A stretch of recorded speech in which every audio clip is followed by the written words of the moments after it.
Hey guys, welcome to Bethel Online. My name is Jason. I'm one of the pastors here, and we're so glad you decided to make us a part of your weekend. No matter who you are, where you come from, we're so glad you're here.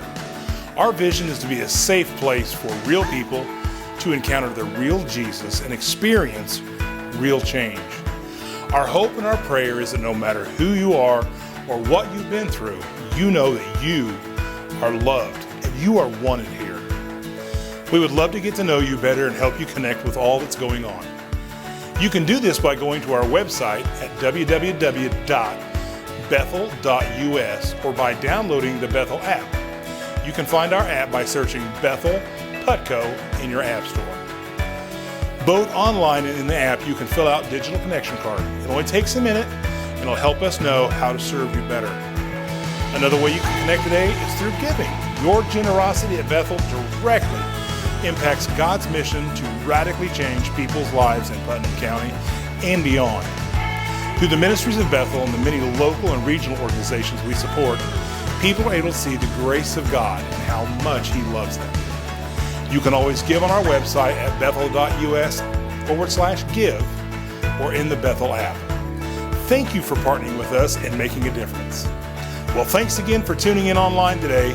Know that you are wanted and welcome here, and you are loved. I hope you all have a great day. When my oldest son was about 3,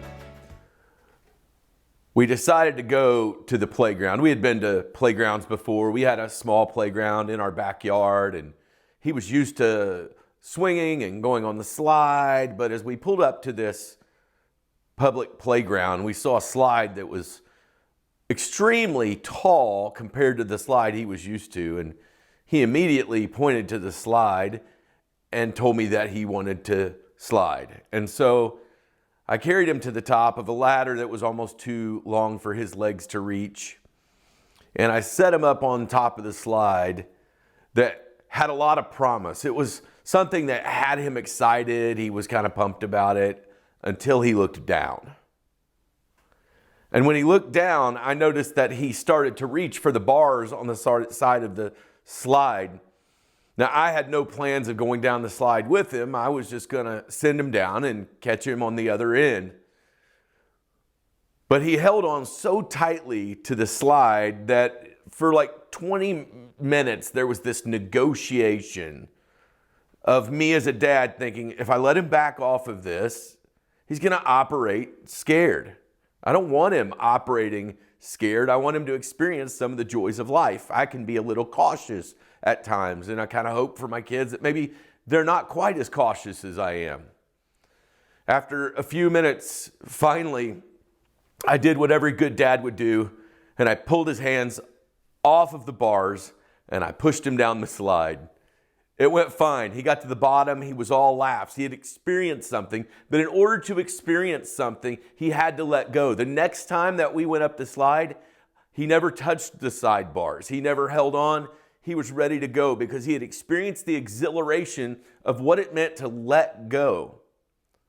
You see, friends, I think oftentimes we miss the best that God has for our life because of what we hold on to. And this series is all about the things that we hold on to that rob us of living in joy. Today, I want to talk about a topic that I think more than almost any other topic in our current culture has to be addressed. We have got to be a people who let go of offense. Being wronged is just a part of being around other people. Sometimes they're small offenses, so small that somebody takes a parking spot you were planning on parking in and you're offended. Sometimes someone makes a comment on Facebook or social media and it's their opinion, it's their thoughts. They're not meaning any harm, but it's easy to read it and roll your eyes, slightly offended. But then there are the offenses that go as far as to be abuse and mistreatment. And while I would never advise anyone to stay in a situation that's damaging to them by any means, even if there's no sorrow for the offense, for us to hold on to the offense without letting go will rob us of such joy. I don't know about you, but when I get offended in one place in life and hold on to the offense, it seems as if it begins to eke into every area of my life. And much like my son, I spend my time with my hands clenched around something I'm holding on to and can't experience the joy that is available to me through my relationship with Jesus. Today, I want to talk about what it looks like to let go of my right to be offended.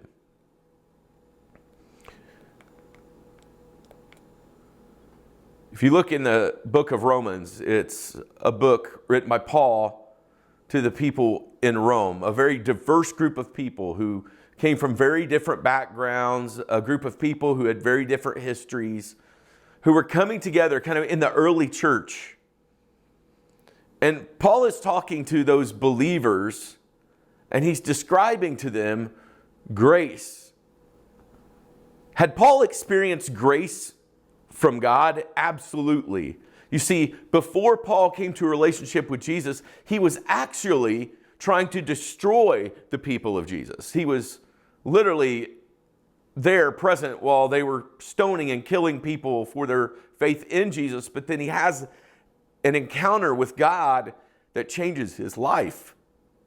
And Paul then is so moved by the grace of God that brought him out of his judgmental faith into the grace of Christ, that he spends the rest of his life sharing the message. But as he's talking to the Romans, in Romans chapter 12, verse 3, he says, "For by the grace given to me, I say to every one of you, do not think of yourself more highly than you ought, but rather think of yourself with sober judgment in accordance with the faith God has distributed to each of you." That when it comes to the way we relate to one another, as followers of Jesus, as followers of the way of Christ, when it comes to the way that we relate to others and ourselves, he says, "For by the grace given to me, I say to every one of you, do not think of yourself more highly than you ought, but rather think of yourself with sober judgment in accordance with the faith God has distributed to each of you."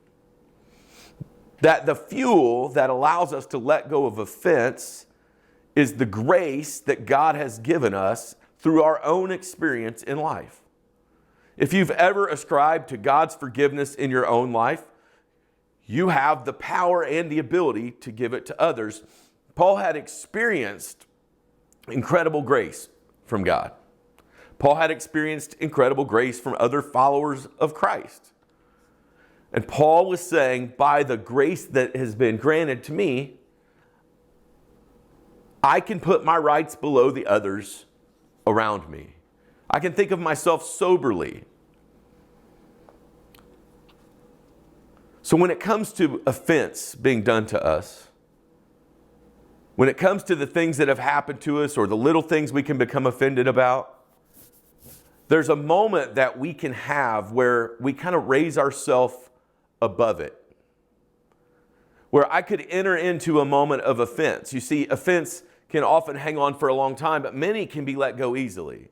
You know, you're at the family gathering and some piece of your former baggage comes up by one little comment meant by somebody, and you have to choose, do I let this little thing be said build a distance between me and a family member, or do I just merely say, it's not a big deal? Because of the grace God has given to me, it's really not that big of a deal for me to let go of a comment made in a moment in a situation that may or may have not been intentional.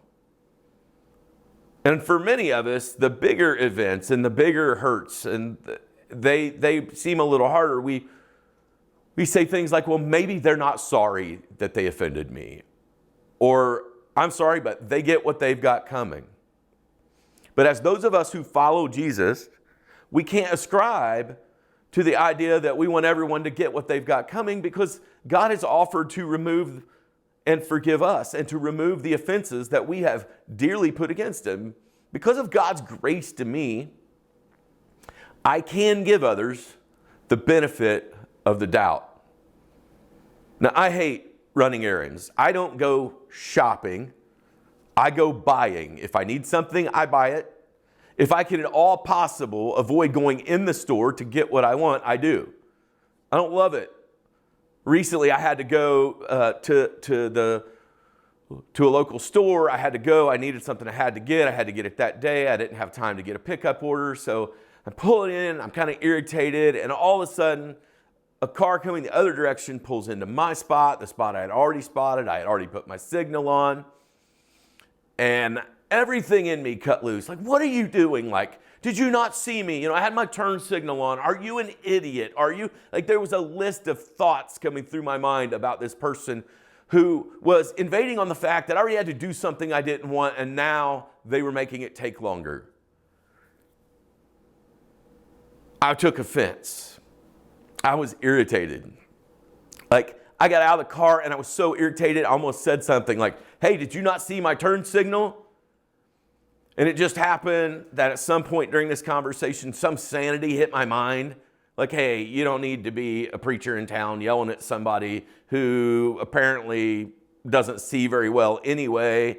And I began to think about, well, maybe they were trying to get a spot so they could get in and out. Maybe they're not feeling well. Maybe they've had a rough day. Maybe they've got to get out of here in 2 or 3 minutes and they're just hoping to get in and out. Maybe they wouldn't normally do that, but maybe they didn't see my signal.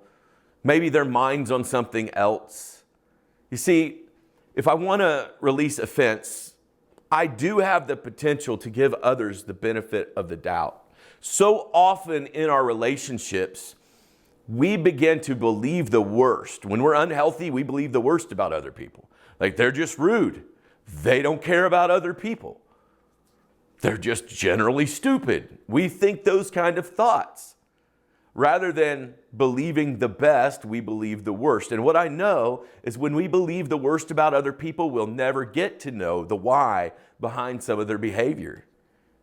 Some of the people that frustrate you on social media or even in the world you're around, the loud voice at work that irritates you and drives you nuts, it frustrates you, that voice, there may be some things behind the scenes that you don't see that are guiding that behavior. As a matter of fact, as a pastor, I believe almost all the time there are underlying reasons to the things that people do wrong. That there are survival mechanisms that people have put in place and they don't even see them anymore because it's become a way of life and a way of survival. And they don't think, well, I'm acting selfishly. They just think I have to get what's mine. There's some mechanism. And here's the deal. For my own health, I can begin to lay all sorts of judgment on them, or I can begin to give them the benefit of the doubt. As somebody who's hot-tempered, a few years ago at a sports event of my kids, I had a lot going on. Our pastor Aaron was really sick in the church. We were right in the middle of the pandemic. Life was stressful. I'd gotten 3 kids to a game. I was trying to figure out what to do that night for my wife's birthday because we were in the middle of a pandemic and the things we normally do weren't things we could do. And in the middle of this game where I was keeping score, a woman made a comment behind me, and I immediately took my stress out on this person. Within like 10 seconds, I was like, man, I am being a huge, huge jerk. I don't even think I walked out before I apologized. Walked right up there and apologized and said, hey, I was wrong. I'm sorry. Now, something that moved me greatly about this situation is that the woman who I got very irritated at gave me the benefit of the doubt. She didn't take it nearly as personal as honestly I meant it in the moment. She just said, hey, everybody has bad days. It was huge for me. It was huge for me because it was in a moment filled with shame and guilt. So often the people who offend us, they're living with things below the surface. They're living with stress and they're in need of grace. And I can choose to give others the benefit of the doubt. Sometimes we have expectations and we have the things we experience and we can decide what we fill the gap between our expectations and our experience with. In Ephesians chapter 4, verse 2, Paul says this, always be humble and gentle. Be patient with each other, making allowances for each other's faults because of your love. Now, the word allowance here, the Greek word actually refers to make air over, meaning rise above each other's faults because of your love. How many of you want to hear every time you screw up? How many of you know already that you screw up enough that you can only deal with one thing at a time? Paul's telling the people, as you guys come in from all of these backgrounds and as you come in together and you have all these different personalities, be patient with one another. I'm not naturally a patient person, but if I were to ask the question with you, how patient has God been with you, you would probably see a need for patience for others, making allowance for each other's faults because of your love. We're called to be the people of love. Love makes allowances. In some ways, while love doesn't necessarily accept sin as okay, love can accept people as they are because the love of God has the power in itself to transform. I think as a Christ followers, some of the most powerful things we can do is to make allowances for each other. You know, yeah, that guy's a little bit of a loudmouth. Yeah, he talks too much in small group. Yeah, that person has a battle or a struggle that they're going through. And we can try to run at everyone with heavy judgment and constant criticism. And I've heard very few people say mean-spirited criticism changed my life. Now, good, fair criticism done out of love, it has a totally different potential. Always be humble and gentle. You see, we have the ability to puff ourselves up when we see someone else in the wrong. So I'll give others the benefit of the doubt. And number two, I'm not going to label others. It's been amazing to me over the years. I kind of have a loud personality. When I meet people, every now and then I'll find out later that when they first met me, they didn't like me. And if you kind of know my wiring, I really do want people to like me. I want, at the end of the day, to want to God's approval, but as a person, I can really crave the approval of other people. I want to be liked. I think we all hope that we're liked. But what I found over the years is that some people give you the ability to later prove that you're not who they thought you were, and others immediately label you as something. That the one experience, how many of us would like our whole life to be defined in the eyes of other people by one experience? Friends, I believe one of the great mistakes in the American culture is we have one negative experience with people and we walk away from them. Where would I be? Where would you be if with one negative experience with us, God walked away? We as a people need to be willing to enter into relationship with people who are less than perfect, especially if we want people to have a relationship with us. Many times people offend and don't even realize they've offended. Like sometimes I read things on social media and my first thought is, that's stupid. Why would you say that? Why would you say that? That is a dumb comment. How ignorant. And it was really easy to begin to label that person as the way that I would label their comment. But in their humanity, if I label them, I'll never get to know them. And if I never get to know them, then I'll never get to love them. And as a follower of Christ who's fueled by the love of Christ, His love needs to come through me. And as long as I label others, I eliminate my ability to continually redefine the relationship that I have potential to have with them. And that relationship that we have the ability to have with others can be what God uses to change their life. Luke chapter 6, verse 36 and 37 says, "Be merciful just as your Father is merciful. Do not judge, and you will not be judged. Do not condemn, and you will not be condemned. Forgive, and you will be forgiven." Have you ever done anything stupid, but you didn't do it intentionally? Like, have you ever wrecked a car and like it's going to cost your family, it's going to cost your insurance to go up, it's going to cost some expense, it damaged someone else's stuff. The last thing you need in that moment is someone screaming or yelling at you, right? We all want mercy in those moments where our tail is tucked between our legs and our heads are down and we're discouraged and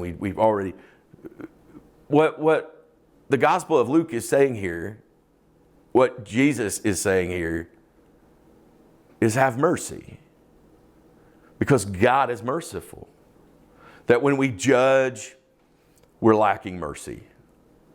When we condemn, we're lacking mercy.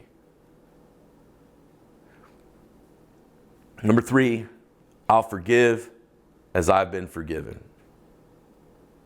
For some of you, the offense that you're thinking of isn't about a parking space.